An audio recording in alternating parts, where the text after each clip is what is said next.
And we're back again on the hunt for the greatest movie ever with the 100 greatest ever movies. MovieFilm's 100 greatest ever movies. The definitive list that can't be beaten, no arguments, definite best movies ever. On to number 80. An interesting turn of events, we started the last one with a Scottish film, and now we're starting with a Scottish film in Trainspotting. The Danny Boyle masterpiece will give you a real lust for life. This movie has some of the most hilarious scenes in the history of cinema, and if you haven't seen Trainspotting, come on.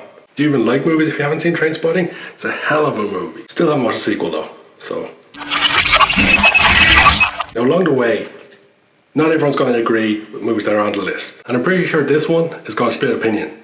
Because number 79 is Anchorman, the legend of Ron Burgundy. I don't know how to put this, but I'm kind of a big deal. Now, this is definitely a personal choice. Some people will love this movie, some people for some reason won't like this movie. But if you've never seen this movie will give you some side-splitting laughs. Easily one of the most quotable movies ever. They've done studies, 60% of the time, it works every time. Iconic dialogue all the way through. Hell of a movie. If you haven't seen Anchorman, I've seen you saying if you haven't seen a lot, maybe you should stop doing that in the list.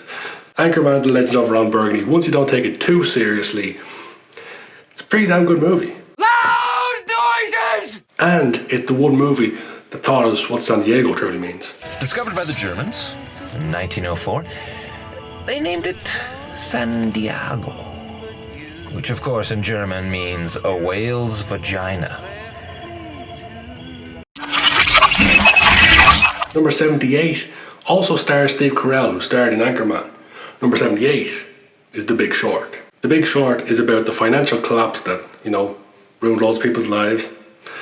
It's about the bankers who kind of blew everything up. We know Steve Carell for his comedy work in the likes of The Office and Anchorman, but he puts in a great dramatic turn in this role and shows a great range. And while this list isn't the 100 greatest Steve Carell movies, this certainly is one of his top 5 performances. Not only Steve Carell, there's some great actors in there as well, including Christian Bale, puts in another great turn, not as Batman. And The Big Short, in my opinion, is a truly great movie and is fully deserving of its place on this list. But we move on.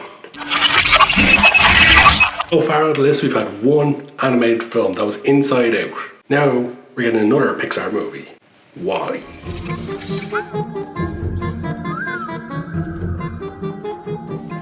Wow. If you don't like WALL-E, you might not be human.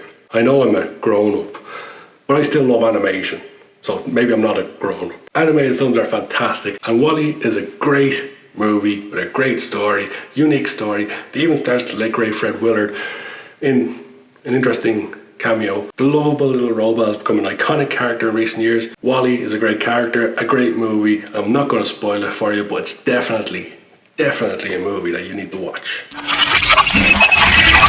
And we're flying through this list now because we're now down to number 76. Number 76 is a truly iconic movie, The Matrix. As referenced in a previous video on this channel, The Matrix could have been very different because the role of Neo was initially offered to Will Smith. That could be an entirely different movie. But The Matrix was a truly standout movie. It was something completely different from what we'd seen before. At the time, some of the special effects were groundbreaking. And the movie itself was fantastic. Arguably one of Keanu Reeves' best, although he's got some pretty damn good work. Apart from John Wick 2, that wasn't very good. But The Matrix, certainly one of the best films ever made. And just like that, folks, we've got 25 movies down, 75 to go. If you're enjoying this rundown, if you're enjoying this list, certainly let me know in the comments below. If you disagree with any on the list, let me know. Let's get into it in the comments. You tell me why I'm wrong, I tell you why you're wrong. We go back and forth until you admit that I'm right. But if you're still watching, thank you so much for watching. If you're not subscribed, please hit that subscribe button, and I will catch you next week for the next 5.